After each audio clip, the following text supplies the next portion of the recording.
ሰዶምና ገሞራ እነማን ናቸው የሚለውን እንመለከታለን። ልብ በሉ። ሰዶምና ገሞራ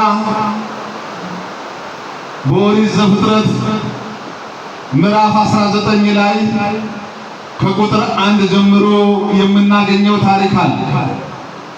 ሰዶምና ገሞራ በእግዚአብሔር ፊት የሰዶምና ገሞራ ሰዎች ኃጢአትን ሰሩ ይላል። በእግዚአብሔር ፊት የሰዶምና ገሞራ ሰዎች በደሉ ይላል። በእግዚአብሔር ፊት የሰዶምና ገሞራ ሰዎች አመፁ ይላል። በሰዶምና ገሞራ ነቢይ ደግሞ ማን ነበር? ሎጥ ነበር። ልብ አድርጉ። በሰዶምና ገሞራ ሎጥ ነበር። የሰዶምና ገሞራ ኃጢአት ምን ነበር? በኦሪት ዘፍጥረት ምዕራፍ 19 ቁጥር 1 ላይ እግዚአብሔር እችን ከተማ ሊያጠፋ መላእክቱን ወደዚያች ከተማ ላከ ይላል። ወደ ሰዶምና ገሞራ ላከ። እግዚአብሔር አንመለስም ካለን፣ ቃሉን አንሰማም ካለን፣ አንታዘዝም ካለን እግዚአብሔር ይቀጣል። የእግዚአብሔር ሰይፍ ይጥላል። ሲጥል እንጂ ሲመታ አይታይምና ወገኖቼ ኃጢአት ሰርተን እግዚአብሔርን በድለን እግዚአብሔርን አሳዝነን ካለን ልንመለስ ይገባል። እግዚአብሔር ደግሞ ያዝንብናል። ካዘነብን እግዚአብሔርን እንሰበራለን። እግዚአብሔር ካዘነብን እናጣለን። ሰላምን እናጣለን፣ ፍቅርን እናጣለን፣ በረከትን እናጣለን፣ ጤናን እናጣለን። ስለዚህ ወደ እግዚአብሔር መመለስ ይሻላል። ለኔስ አለ ቅዱስ ዳዊት ወደ እግዚአብሔር መቅረብ ይሻለኛል። ወደ እግዚአብሔር መቅረብ ይሻለናል። ወደ እግዚአብሔር ስንቀርብ የምናጣው ነገር የለም፣ በረከትን እናገኛለን። ወደ እግዚአብሔር ስንቀርብ ያጣነውን ሰላም እናገኛለን። ሰላሜን ልሰጣችሁ ነው የመጣሁት። እኔ የምሰጣችሁን ሰላም ዓለም እንደሚሰጣችሁ አይደለም ነው ያለው ጌታችን መድኃኒታችን ኢየሱስ ክርስቶስ። ሐዋርያው ቅዱስ ጳውሎስ በዚህ በሮሜ መልእክቱ ላይ የተናገረውን የእግዚአብሔርን ቃል ስንመለከት በሶዶምና ገሞራ የተፈጸመው የተሰራው ኃጢአት ምን ያህል ክፉ፣ ምን ያህል እግዚአብሔር ያዘነበት፣ ምን ያህል እግዚአብሔር በሰው ልጆች ክፋት የተጸጸተበት እንደሆነ እንመለከታለን ወገኖች። ምን ይላል? ምዕራፍ 1 ቁጥር 26 ላይ ስለዚህ እግዚአብሔር ለሚያስነውር ምኞት አሳልፎ ሰጣቸው፣ ሴቶቻቸውም ለባህሪያቸው የሚገባውን ሥራ ለባህሪያቸው በማይገባው ለወጡ። እንዲሁም ወንዶች ደግሞ ለባህሪያቸው የሚገባውን ሴቶችን መገናኘት ትተው እርስ በርሳቸው በፍትወት ተቃጠሉ። ወንዶችም በወንዶች ነውር አድርገው በስተታቸው የሚገባውን ብድራት በራሳቸው ላይ ተቀበሉ። እግዚአብሔርን ለማወቅ ባልወደዱ መጠን እግዚአብሔር የማይገባውን ያደርጉ ዘንድ ለማይረባ አእምሮ አሳልፎ ሰጣቸው። የሶዶምና ገሞራ ኃጢአት ይሄ ነው። ወንዶች እርስ በርሳቸው ከወንዶች ጋር በፍትወት ተቃጠሉ። ሴቶች እርስ በርሳቸው ከሴቶች ጋር በፍትወት ተቃጠሉ፣ ኃጢአትን ሰሩ። በዘመናችን የሚፈጸመው ኃጢአት ሊዝቢያን፣ በዘመናችን የሚፈጸመው ኃጢአት ሆሞሴክሹዋል፣ እግዚአብሔር ያልፈቀደውን እግዚአብሔር ያዘነውን እግዚአብሔርን አዝኖ ከሰማይ ዲን ዘንቦ ያጠፋ ማን? ሰዶምና ገሞራ ለእግዚአብሔር ስላልታዘዘች እግዚአብሔርን ባለማወቅ ያቺው እግዚአብሔርን ለማወቅ ባልወደዱ መጠን እግዚአብሔር ደግሞ እነዚህ ሰዎችን ለማይረባ አእምሮ አሳልፎ ሰጣቸው። ተላከ እግዚአብሔር መልአክ፣ ሁለት መላእክት ወደዚያ ወሰዶምና ገሞራ ተላኩ። በሶዶምና ገሞራ ያሉ ሰዎች ኃጢአት ሰርተናል፣ በእግዚአብሔር ላይ አምፀናል፣ እግዚአብሔርንም አሳዝነናል። ስለዚህ እግዚአብሔር ይቅር ይበለን ብለው አልተጸጸቱም። ለንስሐም ጊዜ የንስሐም ልቦና አላገኙም። ከዛ በፊት ግን ምን ተፈጽሞ ነበር? የሎጥ አጎት አብርሃም በእግዚአብሔር ፊት ቆሞ ነበር። እባክህ እግዚአብሔር አለው በሶዶምና በገሞራ ያሉትን አታጥፋ ብሎ ለመነው። እግዚአብሔርስ ምን አለ? 10 ሰው 10 ጻድቅ ባገኝ ሶዶምና ገሞራን እምራታለሁ። ነገር ግን በሶዶምና ገሞራ 10 ሰው 10 ጻድቅ መገኘት አልቻለም። እግዚአብሔርን የሚፈራ ለእግዚአብሔርና ለቃሉ የሚታዘዝ ሰው በሶዶምና በገሞራ ማግኘት እጅግ ከባድ ነበር። ለማይረባ አእምሮ አሳልፎ እግዚአብሔር ሰጥቷቸው ነበር። አእምሯቸው ከግብር ሰብ ወይም ከሰዋዊ ግብር ወደ ግብር እንስሳዊ ግብር ተለውጠዋል። አያስቡም፣ ሰዋዊ አይደሉም፣ እንደ ሰው አያስቡም።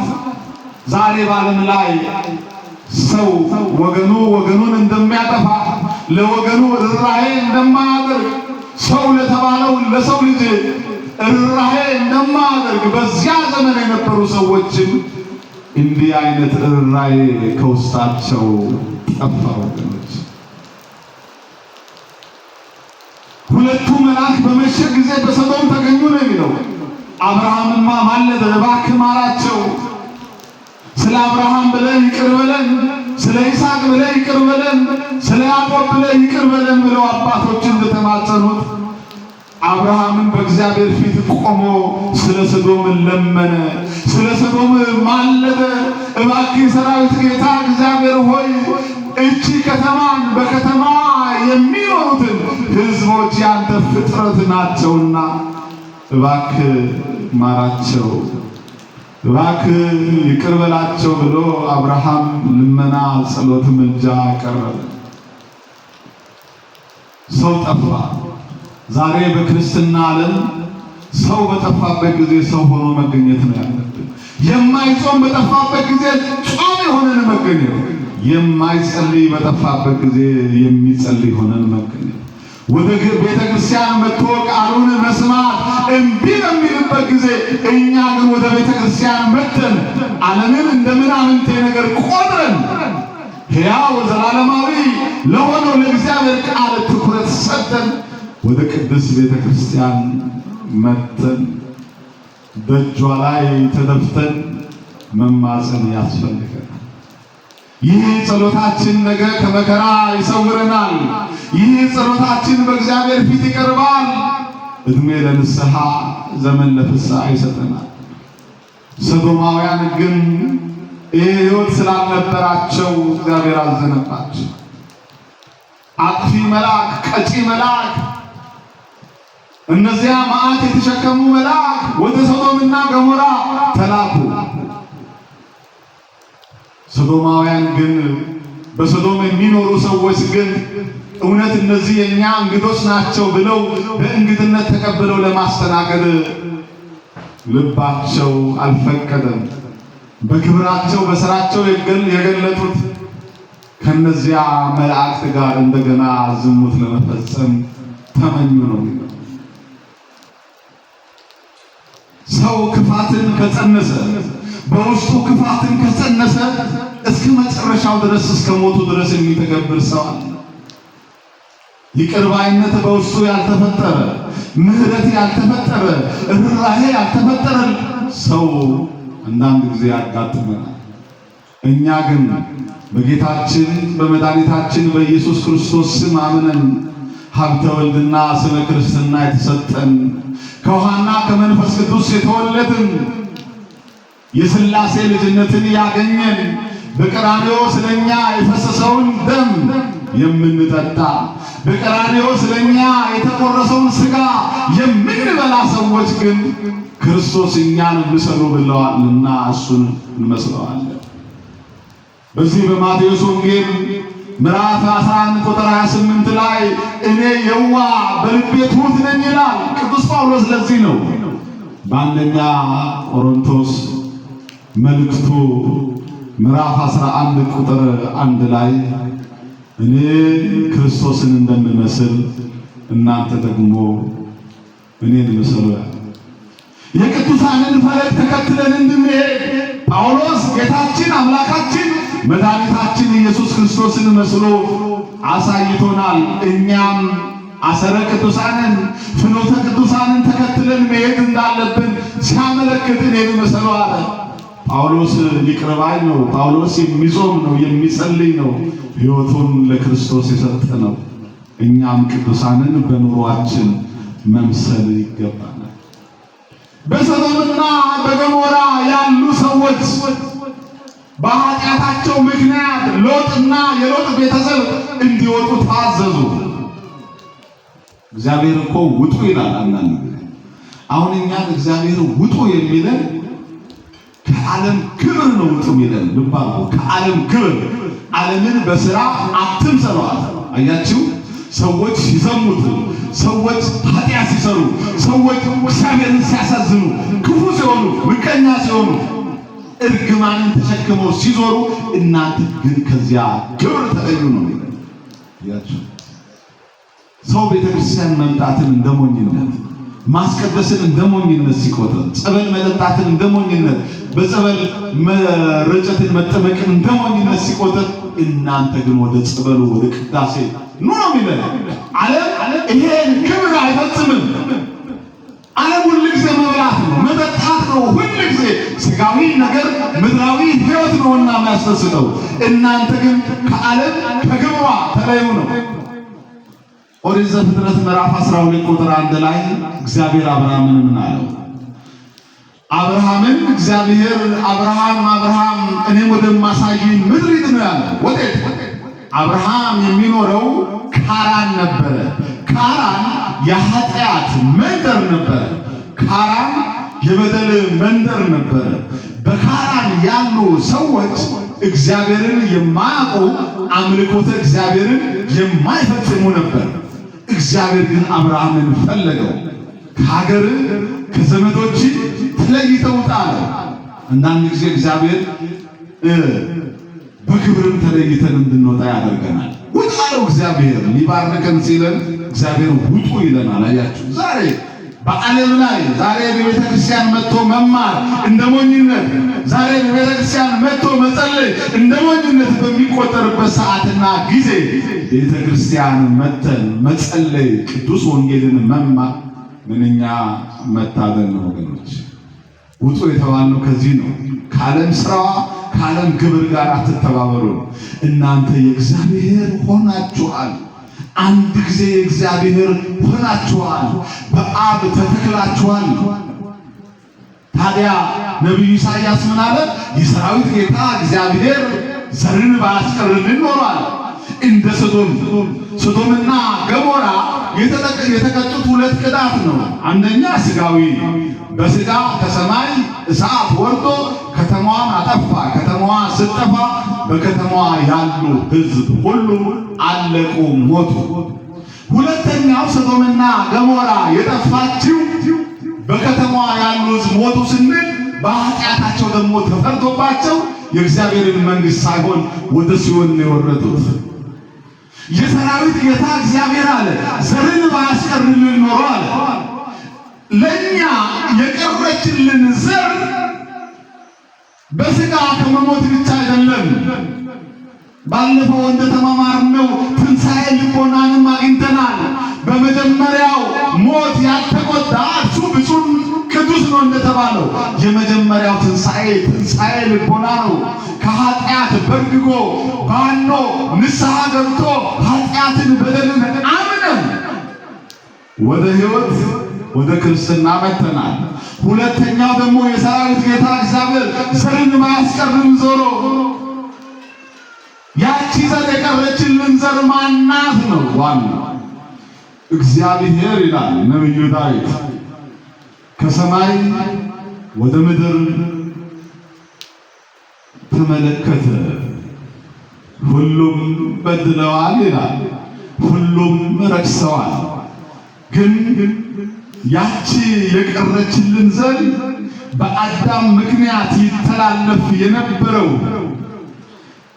ኃጢአት በአዳም ምክንያት ይተላለፍ የነበረ መርገም ያተላለፈባት እግዚአብሔር ለማደሪያነት የጠበቃት መንፈስ ቅዱስ የከለላት የእግዚአብሔር ማደሪያ የእግዚአብሔር እናት የሆነችው ቅድስተ ቅዱሳን የቀረችልን ዘር ንጽሕተ ንጹሐን የአምላክ እናት ድንግል ማርያም ናት።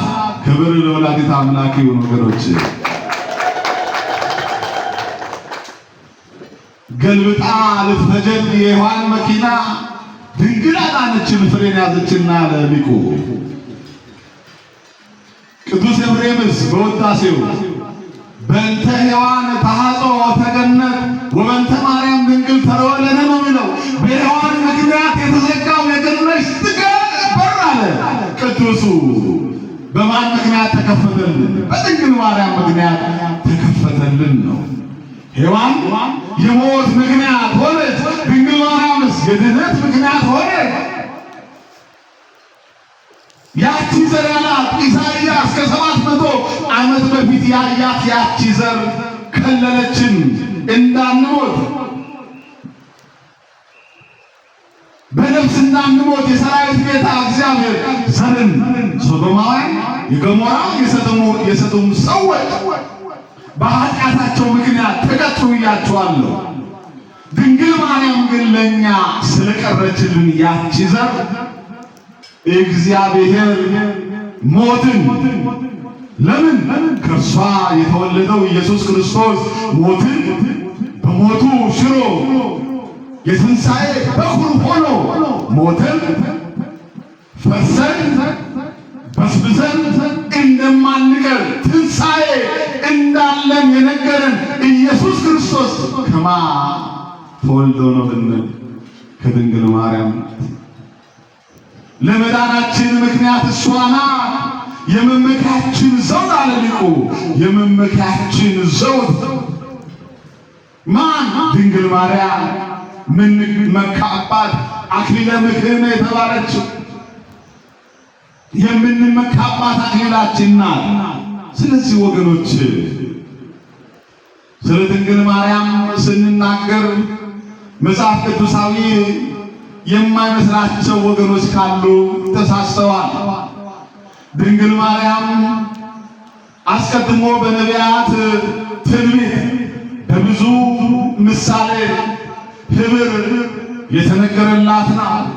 ነቢዩ ዳዊትም በመዝሙሩ ላይ ስለ ድንግል ማርያም መሰረቶቿ የተቀደሱ ተራሮች ነው ብሏል። የድንግል ማርያም መሰረት እና አዳም ናቸው። የድንግል ማርያም መሰረት የተቀደሱ የተባሉት እነ ኖህ ናቸው። የድንግል ማርያም መሰረቶቿ እነ ዳዊት ናቸው። የድንግል ማርያም መሰረቶቿ እነ አብርሃም ናቸው። እነዚያ በተራራ የተመሰሉ ተራራ ከፍ ብሎ እንደሚታይ እነዚህ ቅዱሳን እነዚህ አበው በጽድቅ ስራቸው በእግዚአብሔር ፊት የተመሰከረላቸው ብርሃን ሆነው ከሩቅ ስለኛ የሚታዩ ስለሆኑ ነው። እነዚህ ነው የድንግል ማርያም መሰረቶቿ። ድንግል ማርያም ስለ እርሷ የምንናገረው እውነት ነው። እውነቱን ደግሞ መጽሐፍ ቅዱስ ነው የሚነግረን። በዚህ በሉቃስ ወንጌል ምዕራፍ 7 ከቁጥር 42 ጀምሮ ስናነብ አንድ ታሪክ እናገኛለን። አንድ ሴት ነበረች፣ ማርያም እንተ ዕፍረት ትባላለች። እቺ ሴት ዘመኗን ሙሉ ያሳለፈችው ዝሙት ስትፈጽም ነው። እግዚአብሔርን ስታሳዝን ነው። እግዚአብሔር በሰጣት ዓይን መልካም ነገር ማየት ሲገባት በዓይኖቿ ወንዶችን እያየች እያማለለች በዝሙት ትጥል ነበር። እቺ ሴት ጸጉሯ ከራሷ አንስቶ እስከ ጀርባዋ የተዘናፈረ ስለነበረ በጸጉሯ እግዚአብሔርን ማመስገን ሲገባት በጸጉሯ ብዙ ወንዶችን አማላ ጥላ በኃጢአት የምታረክስ ነበር። እቺ ሴት ውበት ስለነበራት ምን ውበት? ስጋዊ ውበት ስለነበራት ኃጢአት ሰራች፣ ዘሞተች፣ እግዚአብሔርንም አሳዘነች። የሰራዊት ጌታ እግዚአብሔር ዓለምን ለማዳን ወደዚህ ምድር በመጣ ሰዓት በምድረ ኢየሩሳሌም በምድረ እስራኤል ሲመላለስ ካገኛቸው ኃጢአት ሰርተው በደል ፈጽመው ካቀረባቸው አቅርቦም በኃጢአታቸውና በበደላቸው ተጸጽተው እንዲመለሱ ካደረጋቸው ቅዱሳን አንስት መካከል አንዷ ነበር። ስምዖን በሚባል አንድ ቀራጭ ቤት እቺ ሴት ተገኘች። ማርያም እንተ ፍሬት የምትባል የአልዓዛርና የማርታ እህት ማርያም ትባላለች። እቺ ሴት ተገኘች። ማንም ሊቀማት የማይገባት ድል የመረጠች ሴት ተገኘች። እቺ ሴት በጌታችን በመድኃኒታችን በኢየሱስ እግር ስር ተንበረከከች። ከዓይኖቿ እንባ የወጡ በእንባዋ እግሩን ታጥበው ነበረ። ምን አይነት እንባ ነው? እግራችሁን ስትታጠቡ ምን ያህል ውሃ ተጠቅማችሁ ነው የምትታጠቡት? ከዚህ ሴት የወጣው እንባ በዚያ ልክለኩት እጅግ በጣም ፈሷል ማለት ነው። የሚያርሰው የሚያጥበው ከሆነ እጅግ በጣም ብዙ ውሃ ነው ማለት ነው። ከዓይኗ የወጣው እንባ በእንባዋ እግሩን ታጥበው ነበረ። ይሄ ዓይኔን ብዙ ዘመናት ወንዶችን እያማለለ ኃጢአት ሲሰራ ሲበድል ነበር። ዛሬ ግን ለአንተ ክብር ያለቅሳል። ይሄ ዓይን የተፈጠረው አንተን ክብርን ተፈጥሮን አይቶ እንዲያደንቅ ያንተን ሥራ አይቶ እንዲያደንቅ ነበር። ዛሬ ግን ኃጢአት ሰራው፣ ከዓይኔ እንባ ይወጣል ብላ አለቀሰች። በእንባዋ እግሩን አጠበችው። በተሰናፈለው ጸጉሯ ደግሞ እግሩን ታብሰው ነበር፣ ማበስ ትጠርገው ነበር። በዚህ ጸጉሬ ብዙ ሰዎችን ማርኬያለሁ፣ ጸጉሬን ለአንተ ክብር ማዋል ሲገባኝ ኃጢአት ሰርቻለሁ ብላ ጌታችን ምን አለ? እጅግ ወዳለችና አለ እጅግ ወዳለችና ብዙ ያለው ኃጢአቷ ተሰረየላት። ኃጢአትን የሚያስተሰርይ የድንግል ማርያም ልጅ ኢየሱስ ክርስቶስ ኃጢአቷን ይቅር አላት። ፍቅሯ በፍቅር ቀረበችው፣ እርሱ ይቅር አላት። ጌታ ምን አለ? ወንጌል በተነገረበት ሰዓት ሁሉ የዚህ ሴት ስም ይጠራል። ያቺ በኃጢአት ተጨማልቃ በበደል ተጨማልቃ የኖረች ሴት ሁልጊዜ መምህራን ሐዋርያት ተነስተው ሊቃውንቱ ተነስተው ስሟን የሚጠሩ ከሆነ ያን የእሷን ጌታ የወለደች ኢየሱስ ክርስቶስን ያስገኘች በማኅፀኗ 9 ወር ከ5 ቀን ከሥጋዋ ሥጋ ከነፍሷ ነፍስ ነስቶ ሰው የሆነውን ድንግል ማርያምንማ እንዴት ስሟን አንጠራም? ክብር ለድንግል ማርያም ይሁን ወገኖች። እንዴት በሷ አማራጭነት አንባረክም? የቀረችልን ዘርን ሊያጠፉ ከእጃችን ሊወስዱ ቢጣጣሩ፣ እኛ ግን የሰራዊት ጌታ እግዚአብሔር ዘርን ማያስቀርልን ኖሮ ያቺ የቀረችልን ዘር ድንግል ማርያም ናት። በሷ አማራጭነት እንድናለን፣ የእግዚአብሔርን መንግሥት ገነት መንግሥተ ሰማያት እንገባለን ብለን እናምናለን። ይሄ መጽሐፍ ቅዱሳዊ እውነት ነው።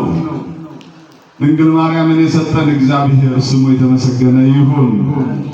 አሜን አትሉም? አማላጅነቷ አይለይ። ይህን ተናግሬ ትምህርቴን አበቃለሁ።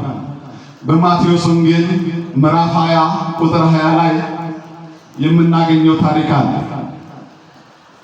የዘብዴዎስና የያዕቆብ እናት ማርያም ባፎሊያ ትባላለች። 7 ማርያሞች አሉ። ከነዚህ ማርያሞች አንዷ እቺ ናት።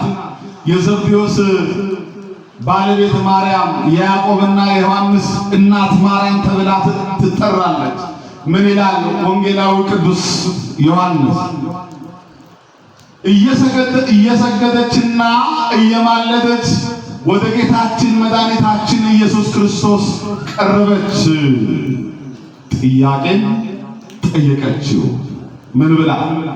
ጌታ ሆይ አለች፣ አንዱን ልጄ በቀኝ አንዱን ልጄን ደግሞ በግራ አቆም። ኢየሱስ ክርስቶስ ምን መስሏት ነው? ምድራዊ ንጉሥ።